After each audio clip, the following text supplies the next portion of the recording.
A very good afternoon to you and welcome to the Farm Kenya show. And today is quite interesting because we are tackling one of the most serious topics in this country and the world all over. It matters to do with food, but not just food, any food.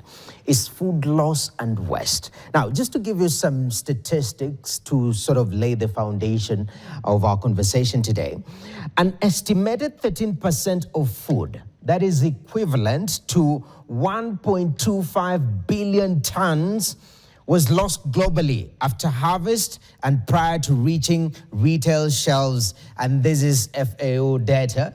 It shows that within the value chain, there's so much loss of food.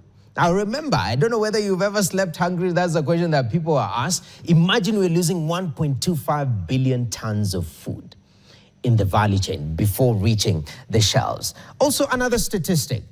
Households actually account for 60% of global food waste. So we lose a lot of food within our households. The big question is, how do we change?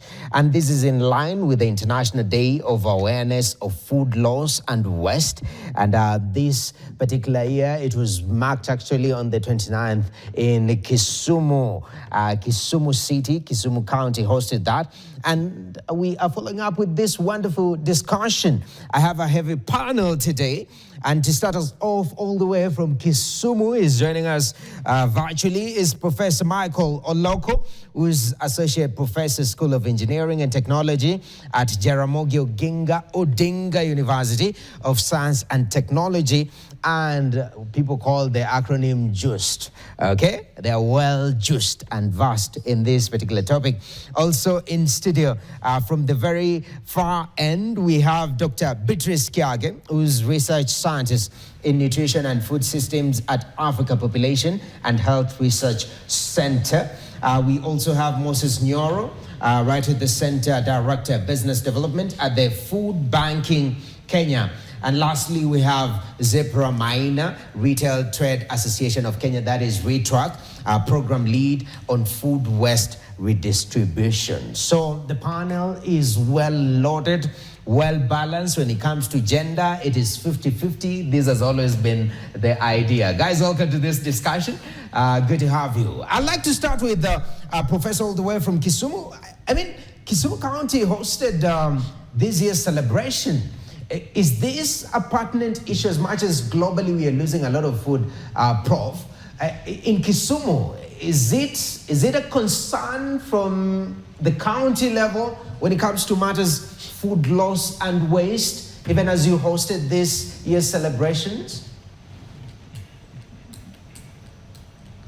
Yeah, thank you so much. I think it was a great privilege to host the International Day of Awareness of Food Loss and Waste in Kisumu, the only physical celebration in Kenya.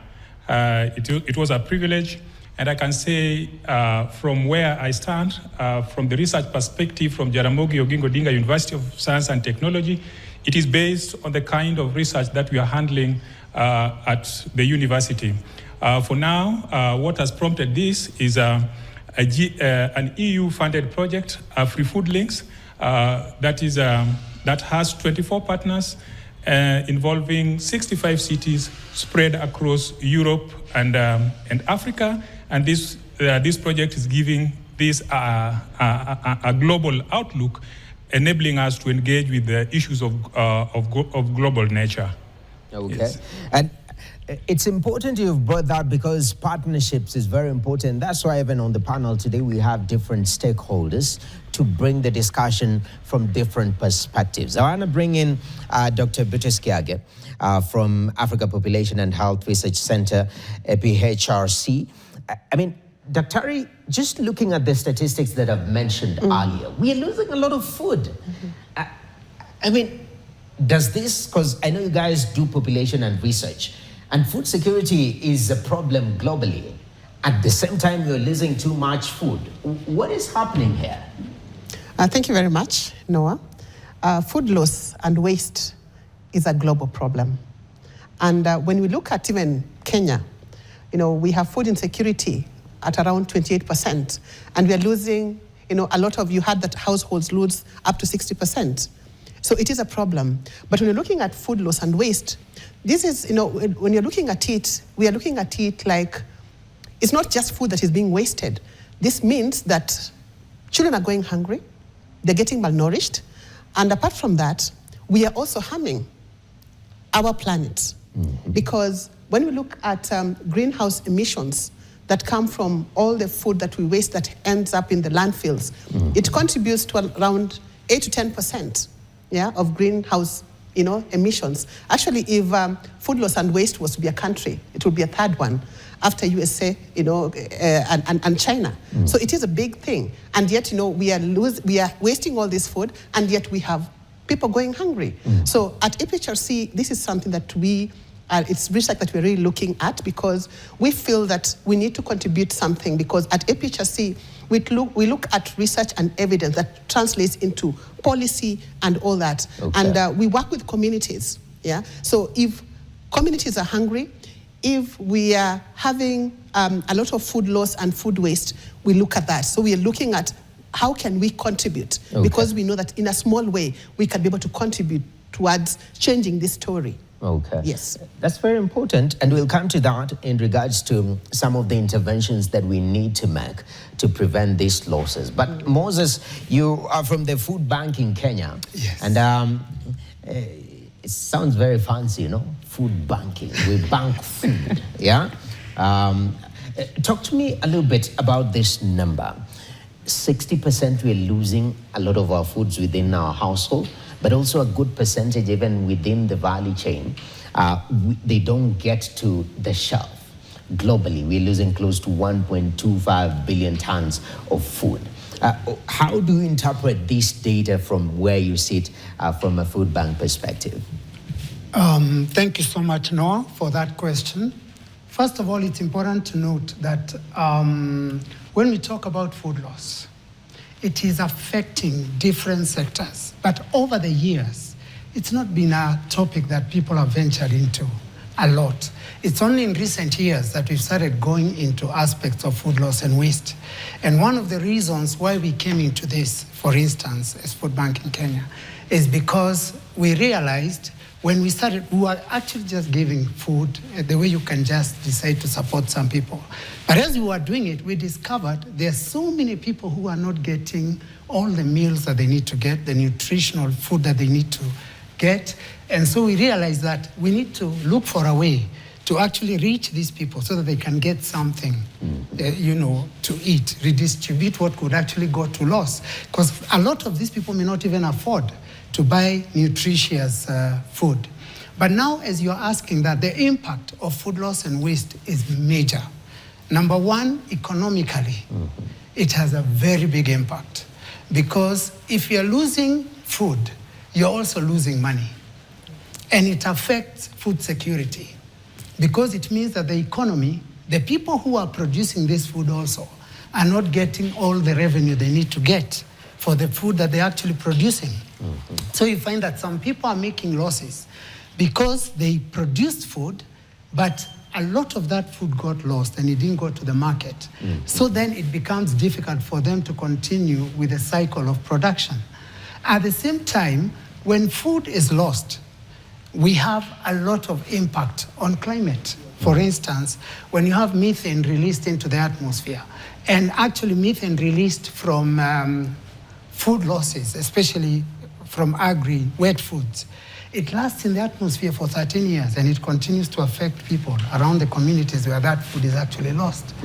I remember there was a time we would go to farmers who actually farm on contract, and particularly during COVID, and all of a sudden contracts were cancelled for food that they were supposed to export to Europe. Yes. And so they would actually bury that food in landfills. Okay. And because they don't have systems to actually take it to the market, it already will have gone bad. And the people in the markets also may not have the facilities to store this food. So they put, and you would go there, and the odor coming from the food that is buried was very unsettling. Yeah, and so it's a big issue. It's a big issue. Yeah. And I'm glad you've mentioned that, because there is that duality that we've seen in this country where on one side, we are giving excess food even to our cows, our cabbages and whatnot, because there's no market to eat or way to get it to market. And the other side, the people are starving. And always you're asking, what is the problem? How can we bridge this? And I'm glad you mentioned some of these gaps. We'll highlight them. I want to come to Zipporah Maina. I mean, you work with Retail Trade Association of Kenya, RETRAC, and you are a specialist on matters redistribution, yeah? Just looking at these numbers, 60% within our households. What is happening in our house? You know, I'm trying to remember, have I been wasting food personally, or what exactly is going on with me? Just as a case in point. Talk to me, give us context within this 60% food loss within households. Thank you so very much. Yes, data tells us that we are wasting actually 145 kilos per person per annum. That is you and me and everybody else in Kenya. So that is food that is going to waste from the household level. Coming from the retail context, we are also wasting about 13% of food from the shelf to the consumer. Then now you can see from the shelf to the consumer, and then from the consumer now, they're also wasting that 60%. What you're doing from the retail perspective is to try to mitigate that loss and waste. And we don't call it food waste redistribution. We call it surplus food redistribution, because if you come from the context of redistributing food waste, people will have some reservations in terms of receiving that food. So we are promoting sustainable redistribution of surplus food. And what do we mean by this? From the retail context, like the supermarkets are our members. Supermarkets are cooking a lot of food. By the end of the day, there is so much leftover. They're not allowed to sell it the following day because of safety issues. So what happens to that food? The hotels, for example, you book a conference for 80 people, only 40 turn up. What do you do with that food that is left? And nowadays, they don't allow you to take that food. This research that was done by Global Food Donation Policy Atlas, part of Harvard Law School, and some of the reservations people have in redistributing food, especially from the retail, is liability issues. Because if I give you food, I'm not sure how you're going to handle it, store it, and all that. And I'm not sure when you're going to eat it. Then if something happens, you come back and say it was your food, you start suing people and all that. So we are developing food redistribution guidelines, working with the Ministry of Health, to try to address these liability issues that emanate from safety of the food. Okay. That's an initiative we've been working with the Ministry of Health for the last 1 year, supported by APHRC, and also working in collaboration with Food Banking Kenya, to try and see how we can redistribute that surplus food from the eateries, from the supermarkets, and even from the consumers. Because if you have surplus food in your house, you can share with your neighbor, you can share with your watchman, you can share, with the vulnerable communities, and that is the concept you are promoting to reduce the food wastage. Wow. Yeah. Shocking numbers there, because from shelf to consumer, you lose 13%. Then within the household, overall, the whole thing, 60%. And even from production, before they hit the shelf, we're still losing. Oh, yeah. And the question is, what are these gaps that we're seeing? And I want to bring back Professor. Professor, learning institutions, the role of research is very important. And, Dr. even will agree here that research is critical in formulating policy. Research should be the bedrock. Talk to me, what you guys are doing at Jaramogi Oginga University of Science and Technology. You've spoken about AfriFood as part of the research and partnerships that you guys are having. But what revelations so far have you found that in regards to matters food loss and waste that really blew your mind and we need to work on? Yeah, thank you so much. As my colleagues have stated, to some extent, we are quite aware and in consensus that we are losing quite a big chunk of food. And to some extent, we can also explain what needs to be done and how we can do it. But the question is, why are we not doing it the way we want? So I want to just state some of the reasons why we are not able to act. for us to come up with a tangible action that can address our needs directly, we need to understand certain things. First and foremost, we need to be aware of what food loss and waste is. And after that, not just having the knowledge of food loss and waste, but to recognize and be conscious that indeed food loss and waste is critical in our lives, and if tackled properly, can bring some improvements and even address the issues of food security, which is SDG number 2, that is zero hunger in Kenya. When I read this morning, when I checked at the Kenya National Voluntary National Review on SDG, they noted that on the side of zero hunger, we are still not doing very well, and therefore this is something that we need to tackle. And then, so you can be aware, but you may not have the knowledge. So we would be some sort of struggling with issues of livelihood because certain things are not happening in the right way. First of all, tackling food loss and waste is a collective issue. It requires a group of stakeholders, like we are doing in Kisumu through Food Liaison Advisory Council of Kisumu. We are bringing together a number of stakeholders, government departments involved. And we know for us to achieve our targets in this matter, the government needs to provide a conducive environment for responsive policies. The government needs to strengthen the existing policies. There are issues of enforcement of these policies. There are issues of infrastructure, even in our market areas. Lack of infrastructure might not be the responsibility of the traders themselves, but the government has a hand in this, in identifying areas of priorities, and then come up with one that would address the needs. In areas of business, through research, we need to demonstrate some of the efficient practices in businesses. For communities and institutions, it is an opportunity for us to advocate. It is an opportunity for us to educate. It is also an opportunity for us to mobilize the stakeholders and bring them into a space of dialogue where we can discuss these issues and co-produce knowledge together, in which case we'll be coming up with some interventions that are localized and can be easily adopted within our localities, the way we are doing it in Kisumu with our partners in this particular case.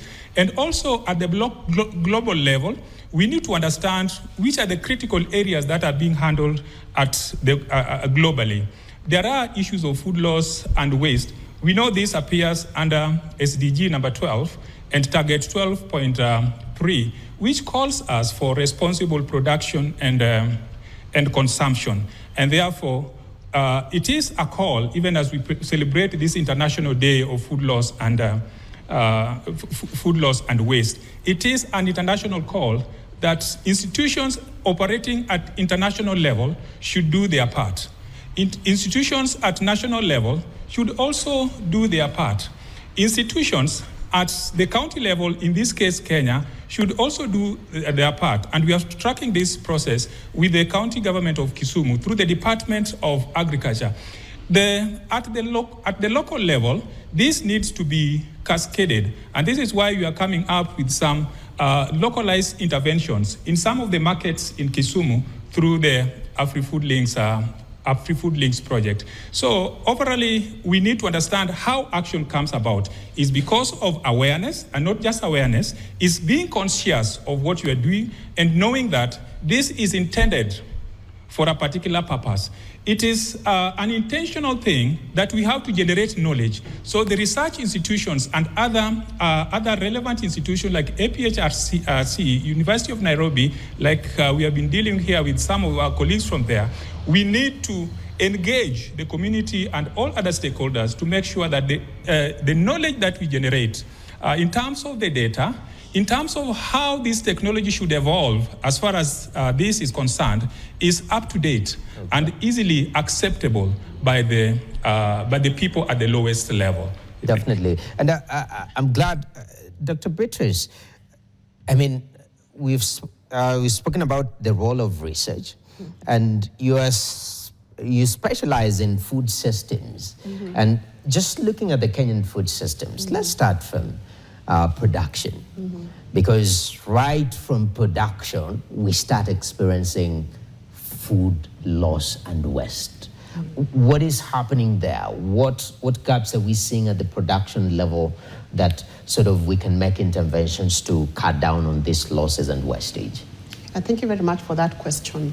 Actually, looking at the food system, we are looking at the whole chain, right from production all the way to food waste. Some people in the past used to think that it just stops at the table, but it's all the way, even how you handle the waste that comes out of this. So from production, we look at, do people have, for example, like the proper storage containers for these foods? Even the vehicles carrying these foods, are they properly done?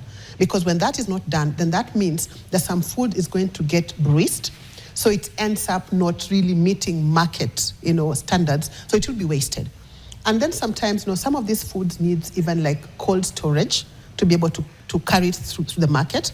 But we have a problem with cold storage. So we lose some of the food arrives at the market when it's already spoiled. So we lose that also. And then also at the market, you look at even how we even display the food at the market, Some people display food on the ground. Of course, you'll get spoiled. And even the issues of food safety comes in there, So we actually lose food there. A very good example is what we were experiencing like in Kisumu, because I say that we try to work with communities. At APHRC, we work with communities to try and bring up solutions. And we believe that these communities really know what they want. So as we go to the communities, we don't impose, things to them. We ask them how they want, what problems they are seeing there. Then we actually even ask them to, to even rate, rank those problems. And depending on the kind of funding we have, then we will choose the one that we can be able to afford that also speaks to the problems of the community. A good example is the issue of cold storage, because we know that we lose a lot of food in terms of being safe, and even even in terms of the taste of the food, because it's not stored properly. So a good example is the fish.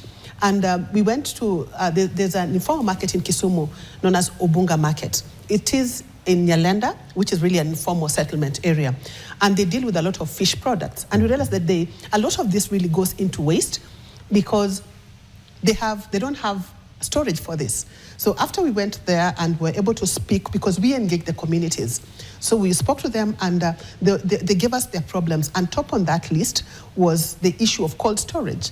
So through the AfriFood Links project, we were able to come up with a cold room. But even as we did this, we made sure that we engaged the community. They had to come up, we had to use the market community, we had to use the city officials. So, because remember, we are coming up with solutions which at the end of it all, we want them to be owned by the community. So after we did that, we came up with this cold room, and we also realized that yes, we are coming up with the cold room, but there were issues also of safety. So we have to capacity build these communities so that they know, how do we handle this food so it then end up getting waste? How do we make sure that when we are putting it, for example, in the cold room, we don't end up contaminating the food? So we had to come up with a manual that we worked together with the University of Nairobi to be able to come up with a manual how they can be able to handle fish, the whole process of handling. And then after that also, we had to look and see, we are coming up with a cold room. Me and you live in Kenya. We know that electricity is a big thing, isn't it? Yes. So you can imagine we put a cold room there and it uses a lot of power, isn't it? These vendors will not be able to manage the power. So we are also looking at sustainability, the issues also of climate change and how we are contributing to this. So we harnessed solar. So we actually have a cold room in Kisumu, which is a 15-ton cold room in Kisumu at Obunga Market, which is 100% solar powered, meaning that even after the project is out, the vendors can be able to keep their fish without it getting spoiled. And again, we are also thinking about, improving the people's livelihoods and making sure that their hard-earned money is not wasted. The fish they have bought, they keep all of it. So what we made sure is that we also involve them to be able to come up with some fees of running that. When you keep your fish there, how much can you give? But an affordable fee that they can be able to use later on. If something goes wrong in the cold room, they can be able to, to repair it. And it's really changing the story of Obunga Market. Definitely. I wish you could go there. It's a beautiful story. If you saw the before story and the after right now, it's a beautiful story. So that is how we work with communities. And they're able to understand that, this is how they're supposed to handle the fish. And we are making sure that we are dealing with the issue of food loss and waste, especially in the fish market. Okay. So that is just one example I'm giving you of how we are handling this in Kisumu. Okay. Yes. That is quite powerful because these are stories that we can relate with. Yes. You have a relative, you have a friend in the fish value chain, and lack of cold storage is a big one. It is. And this is just fish value chain. You can imagine all these other products that we are not experiencing. We don't have there is such, I can call it room for interventions such as those. Even within the fish value chain, there's so many opportunities still to intervene. But I'm glad that something is being done. We are not having a conversation from a point of, we will do, we are having a conversation from, we have tested this solution and it is working. So we want to take a short break. Still more to come on these conversations. And asking even the question about our food handling culture within our household. Do we need a mind transformation to make sure that we are reducing food wastage and losses within our household? That and many more still to come. Keep it KTN, keep it Farm Kenya. All right, welcome back to the Farm Kenya show. We are tackling matters to do with food loss and waste, and this is in line with the International Day of Awareness of Food Loss and Waste.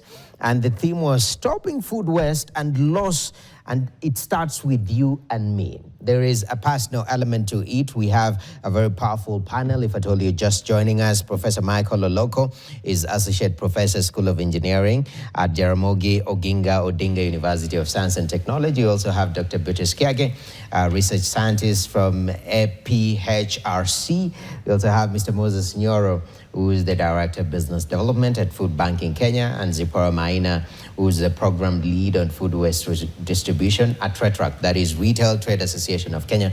And Moses, that element of, because Daktari initially talked about interventions, and we've just seen one in the fish value chain, and how much joy, how much change is bringing to one particular market.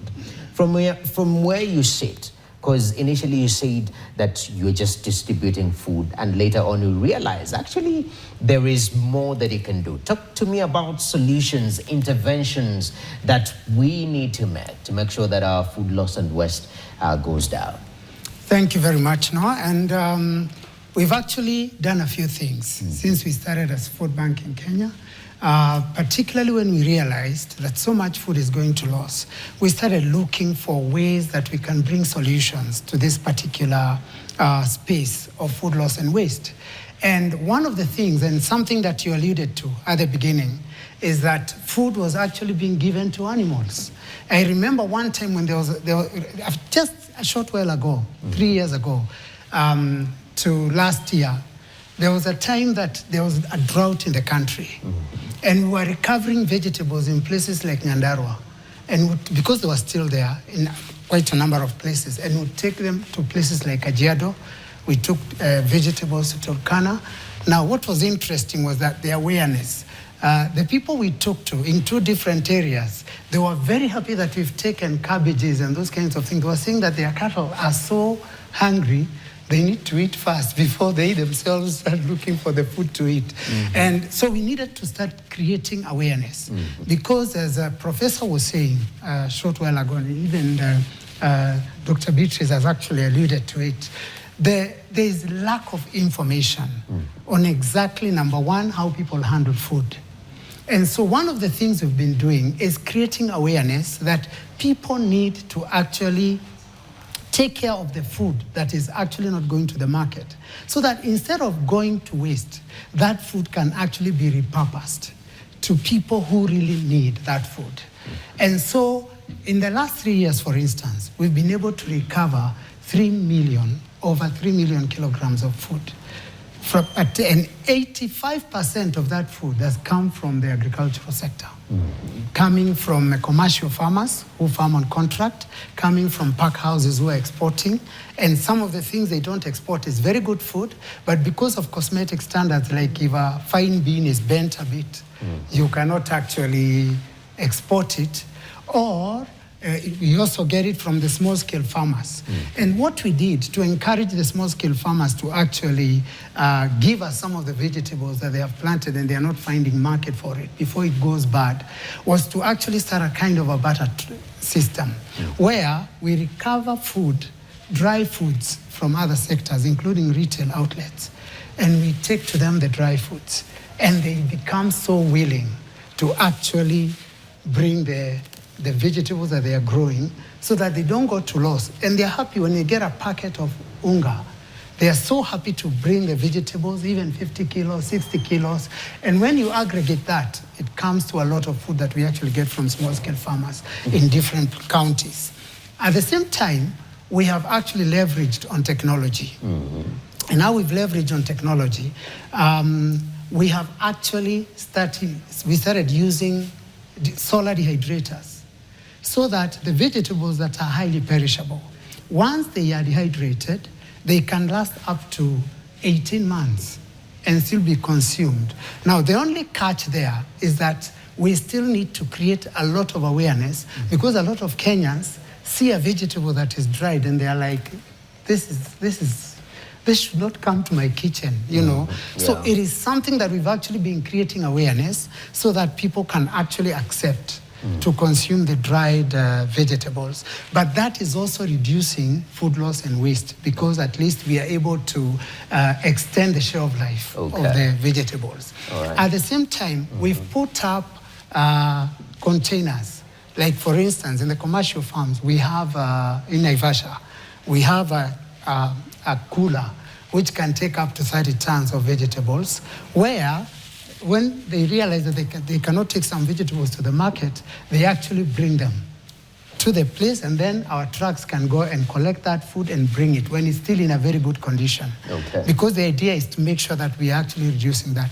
But now, as you were asking that question, we were asking, do people really have statistics in the country of how much food is going to loss? And that's a big issue, because you realize that information that is available on food loss and waste in the country is mainly coming from secondary data. Where we have intentional primary data, and I know APHRC is doing a very good job in that particular aspect, starting to go to particular areas to collect information and making sure, you know, ReTrack is working across the board. University of Nairobi, we are working with partners there, like Professor Jane, so that we actually get this information. Where is this food getting lost? There's a lot of information. There's more information in the sector than others. For instance, we have more information on losses coming from post-harvest, agricultural sector. But we have less information on, at consumption level, how much food is going to loss or to waste. Because after actually the food reaches the market, after that it's waste. It's between production and bringing the food to the market that we talk about food loss. So there's more information on food loss than on food waste. So there should be a balance, and a role of researchers have to actually step up. That's a thing. Definitely. Yeah, they need to step up. Very, very important. And I'll come to you later on. I know you have loaded points, Moses. I want to come to Zipporah, because you talked about policy interventions and working on a food redistribution policy and how that could be a tool. Expand for us a little bit, in a very practical way, some of the propositions that we're seeing being suggested and forwarded, and how that will help us cut down on this wastage and losses that we're experiencing globally. Yeah, thank you very much. Before we came to food redistribution, initially we started by addressing the food loss that happens before the retail. And interestingly, Kenya only exports about 6% of its horticultural produce. The fruits, the vegetables, you're only exporting 6%. We are consuming a whole 94% in the domestic market. But look at the exporters and the stringent measures and standards they have to go through for them to export. And what sort of standards and compliance do we go through for the domestic market?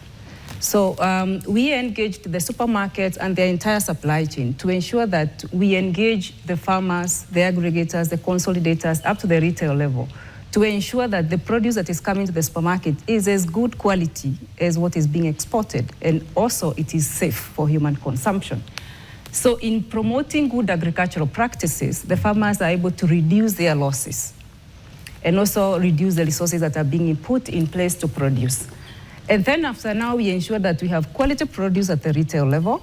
We looked at the laws that I spoke about earlier in terms of the food that is being cooked by the supermarkets, the dry foods, and looking at research, I spoke about liability issues. People could not redistribute because they'll be sued, their liability issues.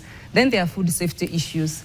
Then they were looking at government incentives. Can we get tax rebates if we redistribute food and all that? Then there were issues of brand protection. You don't want to redistribute something and then something goes wrong and your brand is out there, reputational issues. And then there was an issue of date labeling.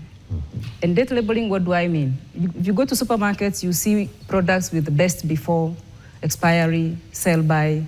So if you're given something that is best before tomorrow, there's a difference between best before and expiry. That product is a quality-based label, not a food standard, food safety issue. So what we have been doing within the redistribution guidelines is to create a structured framework that can help people increase consumer trust and all those things towards encouraging food redistribution. And working with Food Bank in Kenya, we have been able to engage retailers, the supermarkets. We have already started with one of the supermarkets. They are already redistributing their food through the Food Bank in Kenya so that it can go to vulnerable communities, it can go to school feeding programs. And we have been supported by APHRC in terms of financial and technical resources to ensure that this food redistribution will be a national issue. It will be everybody's responsibility to ensure that from our plates to the shelves, to the farmers, we reduce the food wastage as much as we can. Definitely. Very, very important. So many factors at play when somebody is thinking about reputational damage, you know? Oh, yes. Yeah, and talking about information gap, you know, some of us will look, okay, best before and expired. Sure. We rarely think too hard about it. So you can use best before even after the best before date, and it's just a quality aspect, but Absolutely. It's not a food. You gave a very interesting breakdown. It is a quality aspect, but it's not a safety aspect. A safety aspect of it. Quite interesting there. Well, that's incredible. This time is moving very fast. So we have a few minutes to go. I want us to do one more round. And Professor Michael, I'm very curious as we come to the end of this discussion. Briefly, we celebrate this day every other year, I'm pretty sure.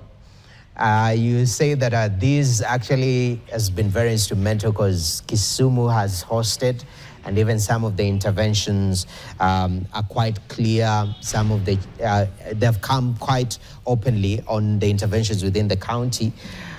Talk to me about the call to action, the way forward. How can we hold ourselves accountable in the next 1 year?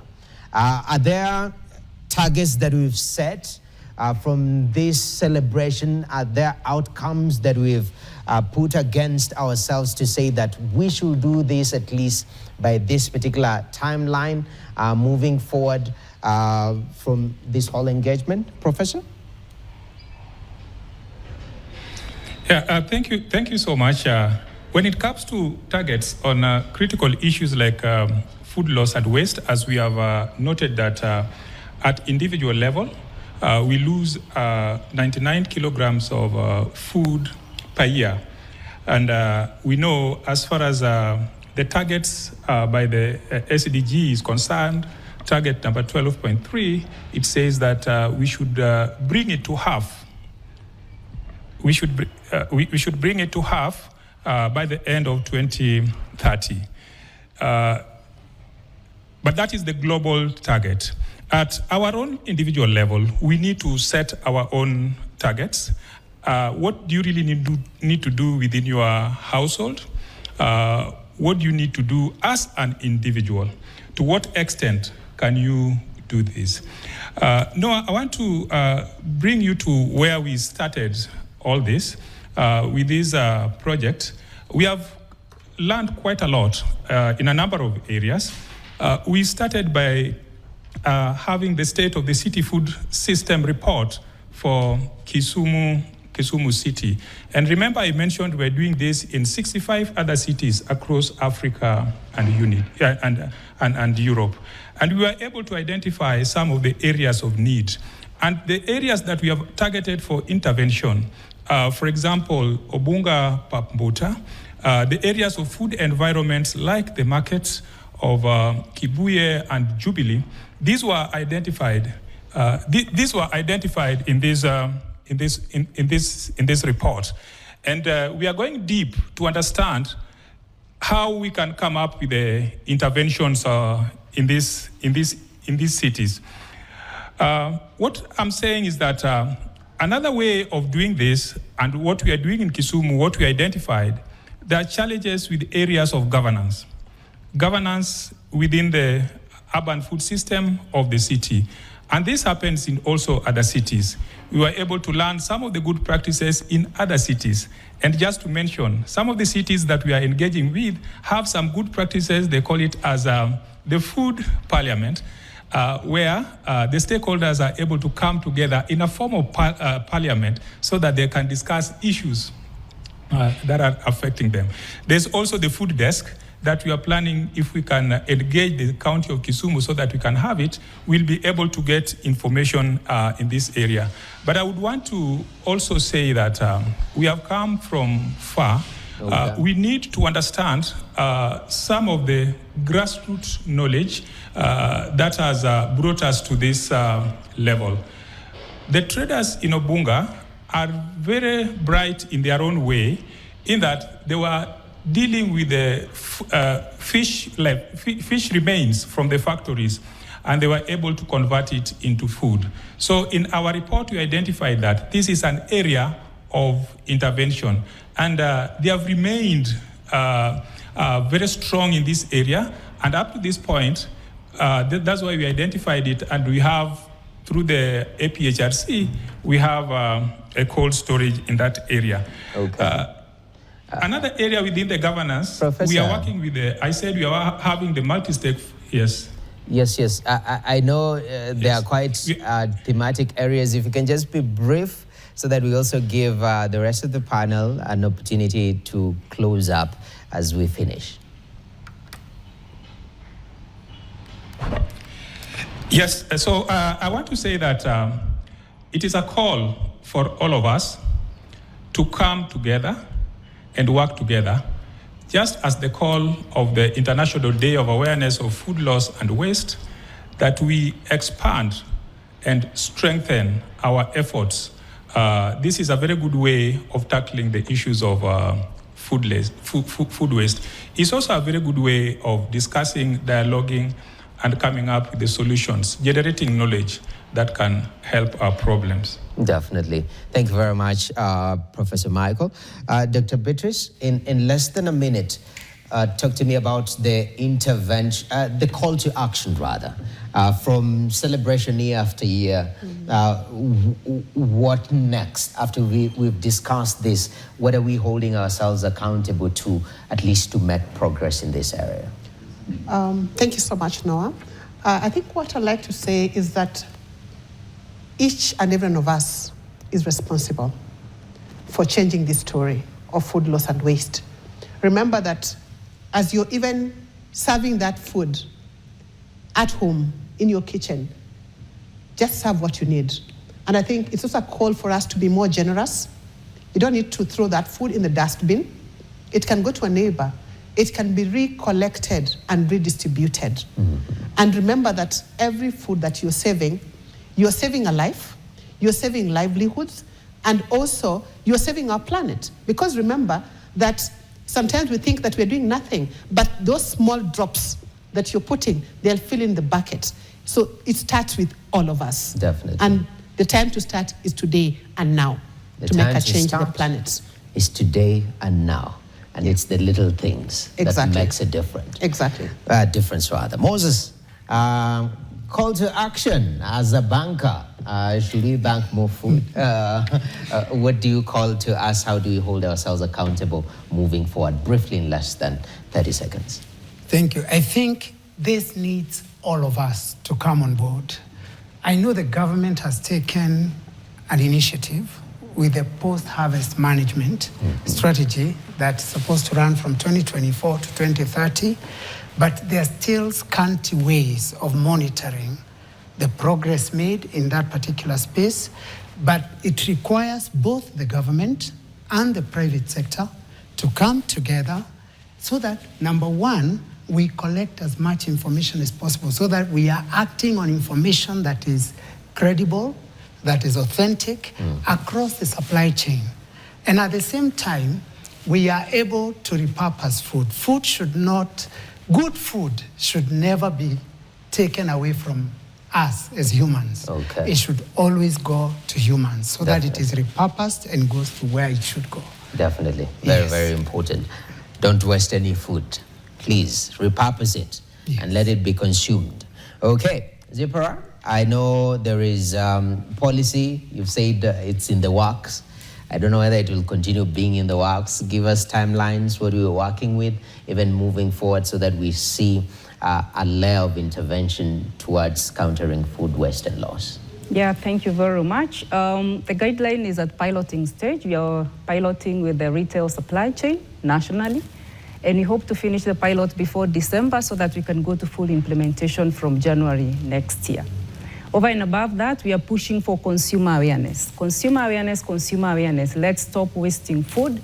And also capacity building of the entire supply chain. Compliance to food safety standards, all the requirements, KEBS requirements and all that, so that we stop wasting food. If KEBS comes and says this is not suitable for the market, that food is wasted. Okay. So compliance to all the regulatory requirements and also working in partnership with government, as he says, to ensure that all these strategy policies that we have around food safety, food loss and waste are implemented. Because sometimes we have so many regulations, legislative framework, policies that are just kept on the shelf. So we are pleading with government and private sector. We work together to ensure that we implement all the policies and strategies so that we can realize zero wastage. Definitely. Thank you. Wow, what a conversation. But more importantly is more about doing. And I'm glad that all of us stakeholders in these conversations, you are making interventions at the ground, and that is what brings change. But most importantly is to you, our viewer, is that you have a responsibility in countering food waste and losses, because majority of the wastage is happening within our households. What do we need to do? Let us be careful around food. Food is a blessing. Do not waste it. Make sure that if at all it needs to be repurposed, refrigerated, consumed later, let us not waste food. Because when you serve food, you are serving a life. Powerful panel. Thank you very much, Professor Michael Oloko, Associate Professor, School of Engineering at Jaramogi Oginga Odinga University of Science and Technology, Dr. Beatrice Kiage, Research Scientist and Nutrition and Food Systems at Africa Population and Health Research Center, Moses Nyoro, Head Director Business Development at Food Bank in Kenya, and Zipporah Maina, Program Lead on Food Waste Distribution at Retail Trade Association of Kenya, RETRAC. I really appreciate you guys for making time to speak to us, and thank you very much for joining with us over the past hour, making sure that we are countering food waste and food losses. My name is Noah Kipkemboi, and that's all from Farm Kenya. Keep it KTN, and do not waste food. We're out.